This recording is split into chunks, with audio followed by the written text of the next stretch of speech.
19वीं सदी की 4 औरतों की कहानी, जिन्हें समाज में अपनी जगह और ओहदा बनाने के लिए भी सोचना पड़ता था, जहां अपने सपनों की कुर्बानी देनी पड़ती थी। मूवीज टाइप की अनगिनत कहानियों के पिटारे से दोबारा पेश है 2019 की Oscar winner movie Little Women, director Greta Gerwig, IMDb 7.8।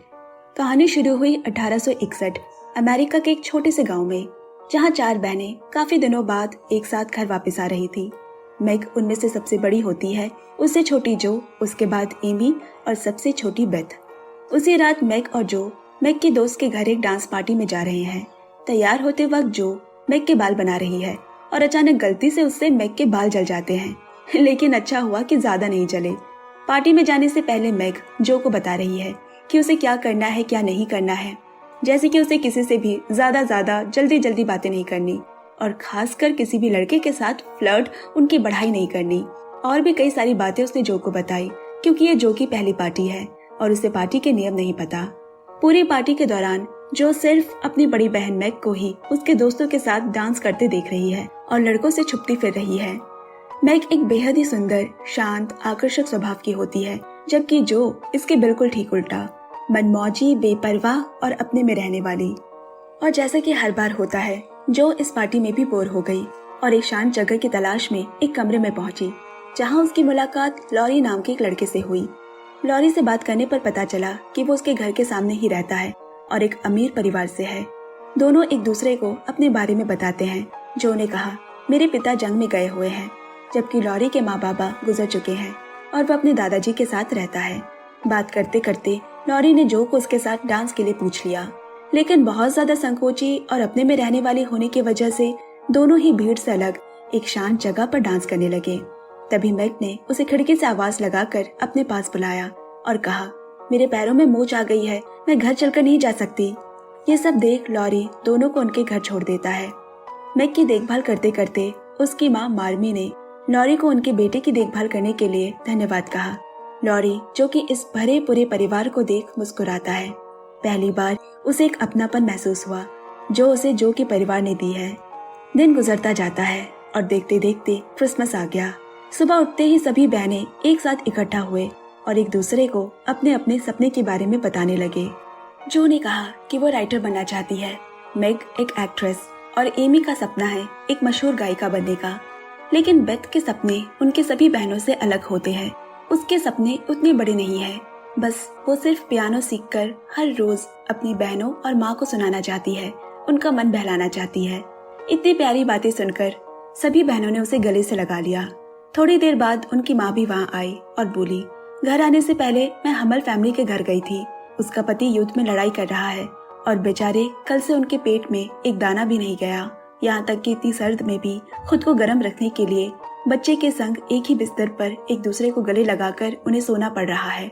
तो मार्मी उन्हें कुछ कंबल और घर का राशन पानी देना चाहती है ताकि वो भूखे ना रहे। वो उनके कुछ मदद अगर आ सके तो। ये सुनने के बाद चारों बहनें भी अपनी माँ की बात से राजी हो गई।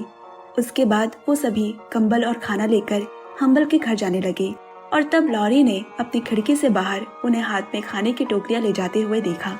वो भी जानता है कि जो और उसकी बहनें अपना खाना अक्सर जरूरतमंदों में बांटा करते हैं। हम्बल फैमिली को खाना देने के बाद जब चारों वापस लौटे तो वो एकदम हैरान ही रह गए। खाने की मेज पर बहुत सारा स्वादिष्ट खाना रखा हुआ है। उनके परिवार की नौकरानी ने बताया कि उनके घर आने से पहले लॉरी और उसके दादाजी यहाँ आए थे और वही सारा खाना रख कर गए हैं। इसी खुशी के बीच में माँ ने भी उनके बाबा द्वारा भेजा गया खत निकाला, जिसे सुनने के लिए चारों बहनें माँ के पास घेरा बनाकर बैठ जाती है। भले ही उनके पिता अभी वहाँ उनके साथ नहीं है, फिर भी ये क्रिसमस उनके परिवार के लिए सबसे खुशियों से भरा हुआ क्रिसमस था। अब जो हफ्ते में एक बार अपनी आंटी के पास एक ऊंचे और कुलीन घर की महिलाओं के तौर तरीके सीखने जाया करती है। कैसे बैठना है, बातें करना है, खाना है, यहाँ तक कि हंसना भी। उसकी आंटी अमीर होने के साथ साथ कंजूस भी होती है। हालांकि कंजूस होने के बाद भी वो अपनी भतीजियों का बहुत ख्याल करती है। इसीलिए वो जो को भी ये सारे तौर तरीके सिखा रही है ताकि उसे एक दिन एक अमीर पति मिल सके। इन सब के बावजूद भी जो को शादी नहीं करनी, बल्कि वो भी अपनी आंट की तरह आजाद रहना चाहती है, जिन्होंने अपने दम पर वो सब हासिल किया जो उन्हें चाहिए था। इस बीच आंटी ने उसे बताया कि उसके मरने से पहले वो अपनी सारी संपत्ति जो को उसे विरासत में देना चाहती है। कुछ दिन बाद लॉरी ने अपने पर्सनल ट्यूटर जॉन के साथ साथ जो और मैग को भी शो देखने के लिए इनवाइट किया। जाने के लिए मैग और जो तैयार हो रही है, पर एमी भी उनके साथ जाने की जिद करने लगी, क्योंकि जब से उसने लॉरी को देखा है तब से ही उसे उससे प्यार हो गया। अफसोस कि उनके पास इतने टिकट्स नहीं थे, इसलिए एमी को घर पर ही रुकना पड़ा। थिएटर में चारों बहुत मजे कर रहे हैं और साथ ही जॉन मैग को शो देखते हुए उसे लगातार निहार रहा है। शो देखकर जब दोनों घर वापस लौटे तो जो को उसका लिखा हुआ लेख कहीं नहीं मिलता, पर उसे पूरा शक है कि ये काम एमी का ही है। जो सीधा जाकर एमी से इस बात पर झगड़ने लगी। कहाँ छुपाया तुमने उसे? एमी ने गुस्से में कहा। मैंने तो वो जला दी है। एमी ने ऐसा जलन के मारे किया क्योंकि वो जो से जलती है। ये सुन एमी का पारा चढ़ गया और गुस्से में उसे खूब पीटने लगी। तभी बीच में मार्मी ने आकर दोनों को अलग किया। मामला शांत होने के बाद माँ ने एमी को जो से माफी मांगने को कहा, लेकिन जो अभी उसे माफ करने को तैयार नहीं। अगले दिन नाश्ते के वक्त भी जो एमी से दूर बैठती है क्योंकि वो अभी भी उससे नाराज है। अब थोड़ी देर बाद लॉरी उनके घर आया और जो को अपने साथ टहलने के लिए कहता है। चूँकि जो एमी से नाराज थी इसलिए वो घर न रुककर लॉरी के साथ चली गई। खुद को दोषी महसूस कर रही एमी ने मैग से पूछा, जिससे कि जो मुझे माफ कर दे, मुझे उसे कैसे मनाना होगा?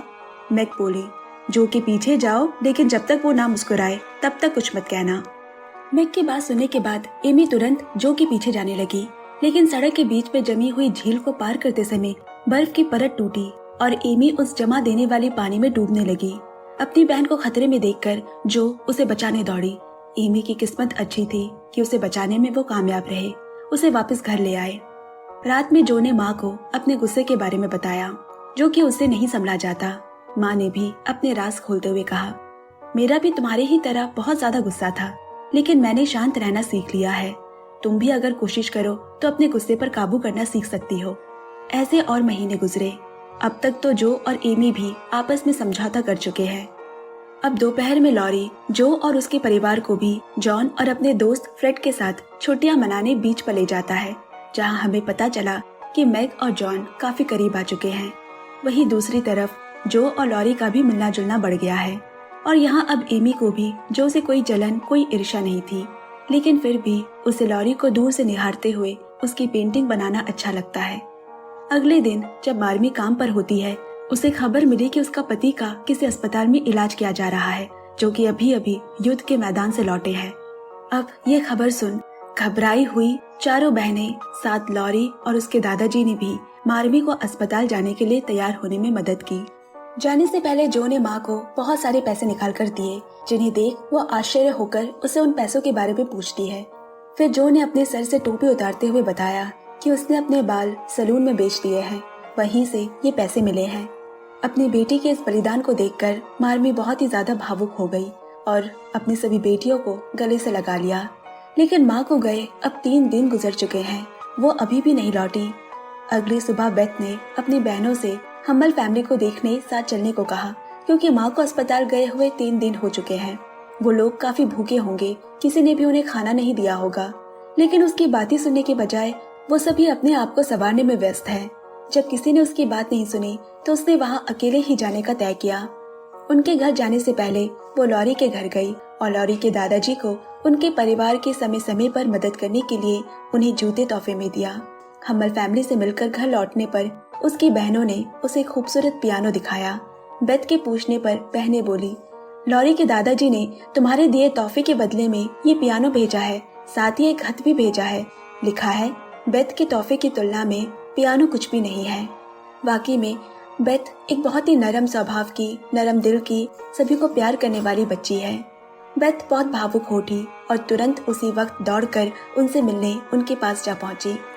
दादाजी ने कहा, बेथ तुम मुझे मेरी मरी हुई बेटी की याद दिलाती हो जब वो बहुत छोटी थी। बातों के दौरान दादाजी को एहसास हुआ कि बेथ को बुखार है। उन्होंने तभी डॉक्टर को बुलाकर बेथ की जांच करवाई। रिपोर्ट में पता चला कि बेथ को फ्लू हो गया है।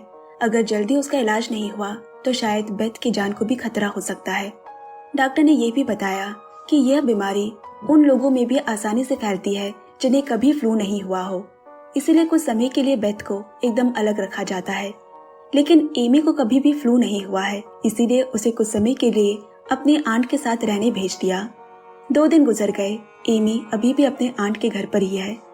जब वो पेंटिंग बना रही होती है तो आंटी उसे बड़े ध्यान से देख रही है और पाया कि उसमें बड़ी नजाकत और धैर्य है, जैसा कि ऊंचे खानदानों की महिलाओं में होना चाहिए। अब उन्होंने एमी से पूछा, क्या तुम जो की जगह हर हफ्ते यहाँ आना चाहोगी?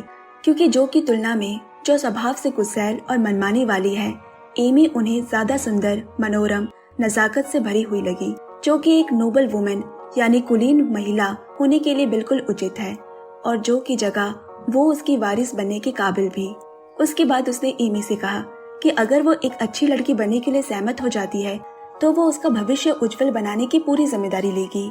मासूम एमी अपनी आंटी की बात सुनकर मुस्कुराई और खुशी खुशी सहमत हो गई। दूसरी ओर बेथ की हालत दिन पर दिन खराब होती जा रही है।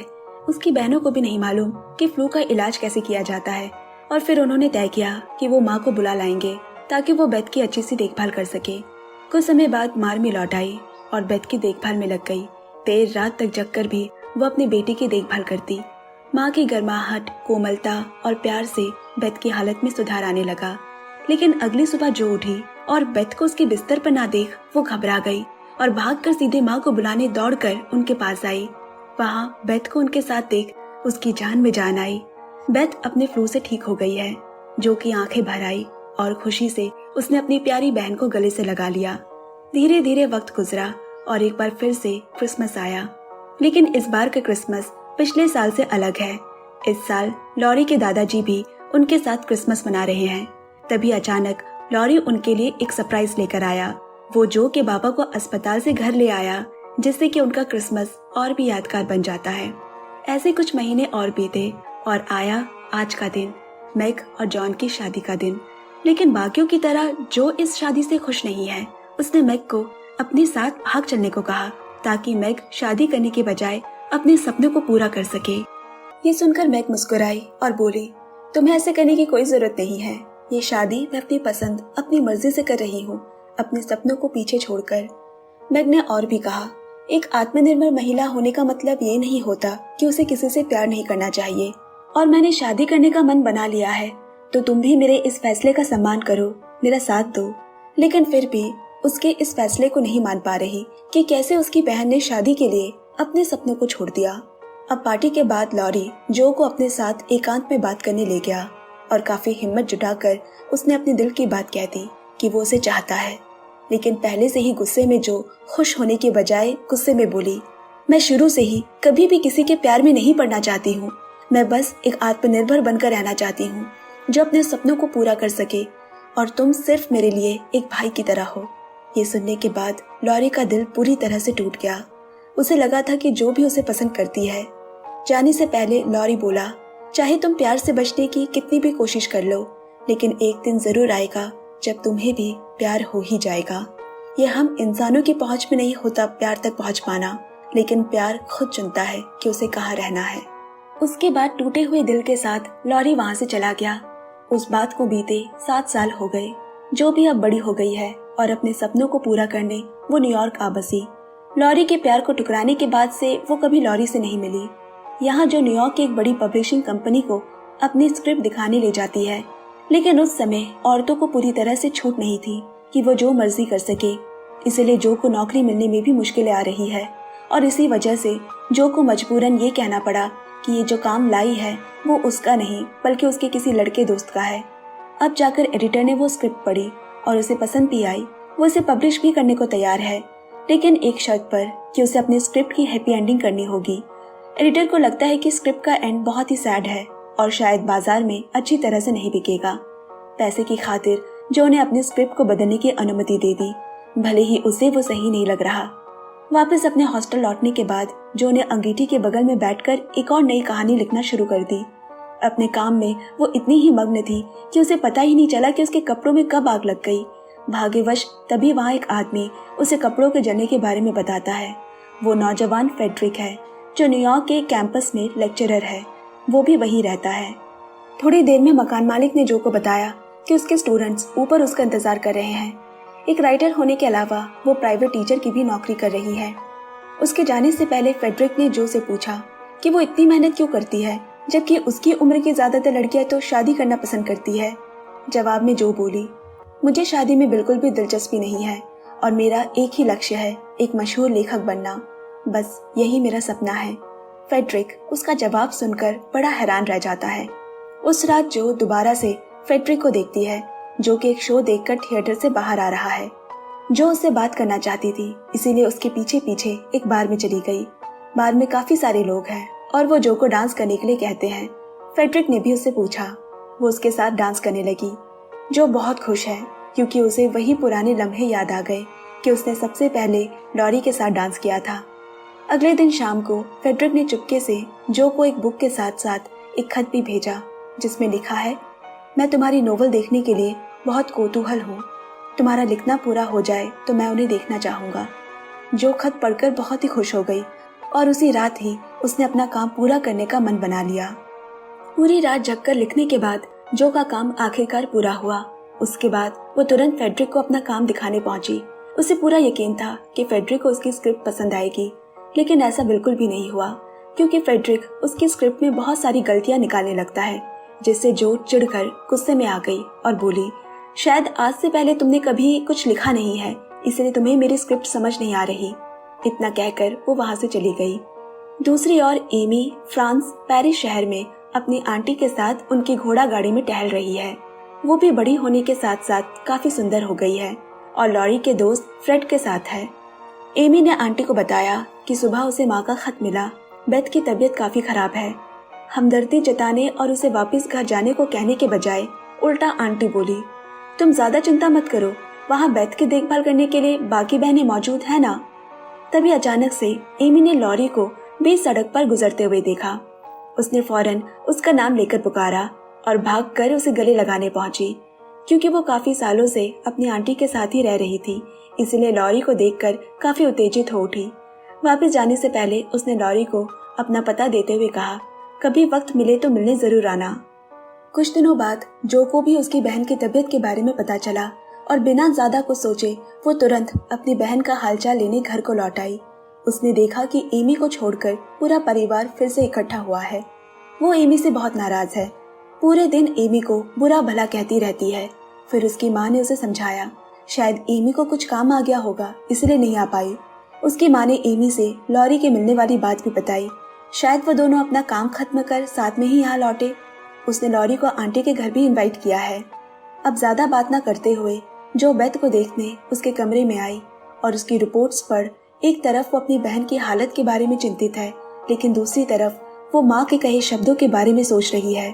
ना जाने क्यों उसे जलन महसूस हो रही है, क्योंकि वो पहली एमी थी जिससे काफी सालों बाद लॉरी मिला, जबकि एमी की जगह उसे मुझसे पहले मिलना चाहिए था। जो लॉरी से इसीलिए भी मिलना चाहती थी ताकि अपनी पिछली गलतियों को सुधार सके। अब यहाँ रात में मैग का पति जॉन अपने बचाए हुए पैसों की जांच कर रहा है और उसे वहाँ कुछ पैसे कम लगते हैं। वो थोड़ा परेशान हो गया। तब मैग ने उसे बताया कि उसने उन पैसों से अपने और बच्चों के लिए नए कपड़े खरीद लिए थे, जो कि उसे नहीं खरीदने चाहिए थे। वो जॉन से माफी मांगती है, लेकिन जॉन ने उसे कुछ नहीं कहा, जिससे मैग खुद को और ज्यादा कसूरवार महसूस करने लगी। मैग ने कहा, जब मैंने सहेलियों को नए कपड़े खरीदते देखा तो मुझे जलन हुई, इसीलिए मैंने भी कुछ कपड़े खरीद लिए। और ये सुनकर जॉन शर्मिंदा हो गया। यहाँ इस बीच फ्रांस में लॉरी एमी से मिलने आया है। एमी अपनी पेंटिंग बना रही होती है। लॉरी ने पूछा कि वो अपनी पेंटिंग्स की एग्जीबिशन कब रखने वाली है, लेकिन एमी ने चौंकाने वाली बात कही कि उसने पेंटिंग करना छोड़ दिया है, क्योंकि उसकी पेंटिंग उतनी आकर्षक नहीं है कि लोगों को देखने पर मजबूर कर सके। बस अब उसे इंतजार है कि कब फ्रेड उसे प्रपोज करे और उन दोनों की शादी हो जाए। यहाँ बात करते हुए लॉरी को एमी काफी पसंद आने लगी। उसकी बातों, उसकी अदाओं से वो मंत्रमुग्ध होने लगा। वो पहले से और भी ज्यादा खूबसूरत दिखने लगी है। अब एमी ने खिड़की से फ्रेड को आते देखा और उससे मिलने जाने लगी। उससे पहले उसने लॉरी से पूछा, कैसी लग रही हूँ मैं? और लॉरी ने मुस्कुराकर कहा, बेहद ही खूबसूरत। कुछ दिनों बाद दोनों दोबारा से मिले। लॉरी ने एमी को उसकी एक पेंटिंग बनाने को कहा। पेंटिंग बनने के बाद लॉरी गलती से अपनी एक पुरानी पेंटिंग देख लेता है। एमी बोली, ये मैंने तब बनाया था जब 7 साल पहले हम बीच पर छुट्टियां मनाने गए थे। और तब लॉरी को एहसास हुआ कि एमी के दिल में उसके लिए पहले से ही जज्बात थे, लेकिन उसे कभी इस बारे में पता नहीं चल पाया। और उसी वक्त उसने बिना सोचे हिम्मत कर एमी को प्रपोज किया, अगर अभी भी मुझसे प्यार करती हो तो फ्रेड को छोड़ दो। ये सुनकर एमी एकदम से रोने लगी, क्योंकि वो जानती है कि जो के मना कर देने के बाद उससे उभरने का वो बस एक जरिया है, एक छुटकारा है, क्योंकि वो जो को चाहता था। एमी उसे वहीं अकेला छोड़कर चली गई। अगले दिन आंटी ने एमी को बताया कि लॉरी आया था उसे अलविदा कहने, और ये भी कि वो लंदन जाने की बात कर रहा था और फिर वो यहाँ कभी वापस नहीं आएगा। एमी उस वक्त चुप रहती है, लेकिन वो अभी भी लॉरी के लिए महसूस करती है। उसके मन में वो अभी भी है, मगर फ्रेड को धोखा देने का उसके पास जिगर नहीं है। इसी दुविधा में फंसी एमी आखिरकार क्या करे। उसी दिन फ्रेड ने, जैसे कि एमी चाहती थी, उसे प्रपोज किया, पर एमी ने मना कर दिया। जब ये बात एमी की आंटी को पता चला तो वो भी दंग रह गई कि उसने फ्रेड जैसे अमीर आदमी को ठुकरा दिया। यहाँ दूसरी ओर जो बेथ को अपने साथ बीच पर ले जाती है और उससे कहा, मैं अब लिखना बंद करके यहीं तुम्हारे साथ रहकर तुम्हारी देखभाल पर ध्यान दूंगी। ये सुनकर बेथ ने कहा कि अगर वो चाहती है कि उसकी बहन खुश रहे तो वो अपने लिखने को जारी रखे, क्योंकि बेथ उसे खुश देखना चाहती है। इसके बाद जो ने ठानी कि वो अब तक का अपना सबसे बेस्ट नोवेल कहानी लिखेगी। अगले दिन जब जो बेथ की देखभाल कर रही होती है तो उसने मैग और जॉन को उनके घर की तरफ आते देखा। सारा रास्ता मैग यही सोच रही थी कि जॉन उसे कल खरीदे गए नए कपड़े के लिए फिर से डांटेगा, लेकिन उल्टा जॉन ने उसे कुछ भी नहीं कहा और उसने वादा किया कि वो और ज्यादा पैसे कमाने की कोशिश करेगा ताकि मैग अपने लिए अच्छी चीजें खरीद सके। मैग ये सुनकर बहुत खुश हुई और बोली, तुम्हें कोई नई नौकरी ढूंढने की जरूरत नहीं है, तुम्हारे पास जितना भी है मैं उसी में खुश हूँ और किसी चीज की जरूरत नहीं। अंदर खिड़की से जो मैग और जॉन की बातें सुन बहुत ही प्रभावित हुई। वो उनके लिए बहुत खुश है। तभी अचानक बेथ को दौड़े पड़ने लगे। उसकी ये बीमारी 7 साल पहले हुई बीमारी से कहीं ज्यादा गंभीर है। उस रात जो बेथ के साथ सोई है, आंसू भरे आंखें लिए उसने बेथ का हाथ कसकर पकड़े रखा है। वो उसे नहीं खोना चाहती। तुम्हें जिंदा रहना है बेथ, और जमकर लड़ाई करनी है इस बीमारी से, ठीक है ना? बेथ ने भी हाँ में सर हिलाया। अगली सुबह जो जब सोकर उठी तो उसे बेथ बिस्तर पर नहीं मिली। जल्दी से वो उसे ढूंढते हुए नीचे रसोई घर की तरफ भागी, मगर वहाँ वो केवल माँ को रोते हुए देखती है। पूछने पर पता चला कि रात में ही बेथ की मौत हो चुकी थी। जो के भी आंसू रुक नहीं पाए और बेथ के अंतिम संस्कार के बाद जो भी अपना सामान बांधने लगी। माँ उसके पास आई और दोनों जो के एक मशहूर लेखक बनने के सपने के बारे में बात करने लगे, लेकिन अब जो को इसमें कोई दिलचस्पी नहीं है। जो बोली, मैं बहुत लंबे समय से अकेली रहती आई हूँ, पर अब मुझे भी किसी के सहारे की जरूरत है। अगर लॉरी आकर मुझे प्रपोज करेगा तो मैं तुरंत उसे हाँ कर दूंगी, क्योंकि इतने समय से अकेले रहने के बाद उसके पास सिर्फ प्यार की कमी थी। उसे कोई फर्क नहीं पड़ता कि सामने वाले से प्यार होगा भी या नहीं। माँ ने उसे कहा, तुम्हारी जिंदगी में अभी भी बहुत कुछ है करने को, और तुम और भी ज्यादा खुश रहोगी अगर तुम भी सामने वाले से प्यार कर सको। जो के पास इसका कोई जवाब नहीं, वो चुप रहती है। अब यहाँ एमी घर वापस जाने को तैयार है। तभी अचानक वहाँ लॉरी भी आया। एमी ने रोते हुए बेथ से माफी मांगी, उससे पहले ना मिलने आने के लिए। फिर उसने लॉरी को भी साथ घर चलने को कहा, लेकिन उसने साथ जाने से मना कर दिया, क्योंकि उसने खुद से वादा किया है कि वो एमी से दूर रहेगा। अब एमी ने उसे बताया कि उसने एक दिन पहले ही फ्रेड के प्रपोजल को ठुकरा दिया है। लॉरी बेहद ही खुश हो गया। उसने वही तुरंत एमी को चूमा और साथ ही साथ उसे प्रपोज भी कर दिया। अगले दिन शाम को सो रही जो को लॉरी ने आकर जगाया। वो और एमी अभी अभी पहुंचे हैं। वो लॉरी को देखकर खुश हो गई और उसे गले लगा लेती है, लेकिन उसके चेहरे की मुस्कान कुछ ही पलों में गायब हो गई जब लॉरी ने बताया कि उसने और एमी ने अभी अभी शादी कर ली है। ये एक बहुत लंबी कहानी है, मेरी कैसे एमी से मुलाकात हुई, कैसे हम प्यार में पड़े और कैसे वापस घर आते वक्त हमने शादी करने का फैसला किया। लेकिन यहाँ जो के सर पर तो मानो बिजली आ गिरी हो और खुद को शांत करने वो बाहर चली गई। बाहर उसने लॉरी के दादाजी को उनके घर की तरफ आते हुए देखा। आप यहाँ क्या कर रहे हैं? जो ने पूछा। वो बोले, अंदर जाने की मेरी हिम्मत नहीं हो रही है। पहली बार जब बेथ से मिला था तभी से मैंने उसे अपनी पोती मान लिया था, और जब उन्हें बेथ की मौत का पता चला तो उनका दिल फिर से टूट गया। अब जो ने उनका हाथ पकड़ उन्हें दिलासा देते हुए कहा, भले ही मैं बेथ नहीं हूँ, लेकिन मुझे आपका दोस्त होने में कोई आपत्ति नहीं है। दादाजी के शांत होने के बाद दोनों अंदर जाते हैं। रात में जो सोने की कोशिश कर रही है, लेकिन उसे नींद नहीं आ रही। उसे बार बार बेथ की आखिरी इच्छा याद आ रही है। उसकी लिखावट अब बेथ को कभी ठीक तो नहीं कर पाएगी, लेकिन फिर भी वो अपनी बहन की आखिरी इच्छा पूरी करने को बेताब है। और उस रात जो ने अपनी सबसे बेहतरीन नोवेल लिखना शुरू किया। कई दिनों तक जो बिना आराम किए लिखती रही और आखिरकार इतने दिनों की मेहनत के बाद जो ने अपना नोवेल लिखना पूरा किया। जब पब्लिशर को बेचने का समय आया तो उसने बेधड़क अपना नाम लिखकर भेजा। उसे खुद पर यकीन है कि भले ही वो एक लड़की है, लेकिन फिर भी वो पुरुषों जितनी ही महान या शायद उनसे भी महान हो सकती है। अगले दिन नाश्ता कर रही जो को उसकी माँ ने बताया कि कोई उसे मिलने का इंतजार कर रहा है, और जब वो उसे मिलने गई तो पता चला कि वो फेड्रिक है, जो उसे दोबारा देख बहुत खुश हो गई।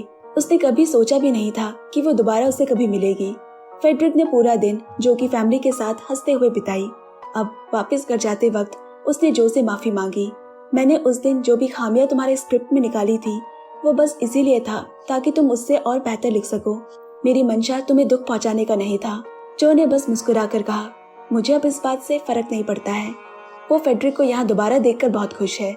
शायद अंदर ही अंदर उसके दिल में भी फेड्रिक के लिए जज्बात है। फेड्रिक के चले जाने के बाद सभी जो से, तुमने अपने मन की बात उसे क्यों नहीं बताई? जो की आंखों में साफ झलक रहा है कि वो फेड्रिक को बेहद पसंद करती है। इधर मैग और एमी उसे फेड्रिक के पीछे जाने के लिए जोर देने लगे, यहाँ तक कि उसे स्टेशन भी लेकर गए। स्टेशन पर पहुंचते ही जैसे ही वो फेड्रिक से मिली उसने उससे अपने प्यार का इजहार कर दिया, और इधर फेड्रिक के दिल में भी उसके लिए वही जज्बात छुपे थे। उसने जो को जोर से गले लगाकर उसे चूम लिया। कुछ साल बाद जो की आंटी भी चल बसी, और आश्चर्य की बात है कि वो अपनी सारी संपत्ति जो के नाम कर गई। लेकिन एमी को इस बात का बिल्कुल भी अफसोस नहीं था, बल्कि वो तो खुश है। आखिरकार जो अभी भी उसकी बहन ही थी। अब जो ने अपनी आंटी के बड़े से घर को एक स्कूल में बदल दिया और पूरा परिवार स्कूल की देखभाल में मदद करता। फेड्रिक भी। इतना ही नहीं, जो की लिखी नोवेल भी अब प्रिंट होने के प्रोसेस में है। उसने वो नोवेल अपनी छोटी बहन बेथ को डेडिकेट किया है। उसमें उसने अपने परिवार के सफर की कहानी भी बयां की है। खास बात यह है कि उसने नोवेल का टाइटल रखा है लिटिल वुमेन, जो कि मूवी का भी नाम है। और इसी के साथ ये खूबसूरत कहानी भी यहीं पर समाप्त हो जाती है। धन्यवाद। कहानी आपको कैसी लगी कमेंट्स करके जरूर बताएं। फिर मिलेंगे एक नई कहानी के साथ। तब तक सुनते रहिए, सुनाते रहिए movies tribe. Bye bye, love you and take care friends.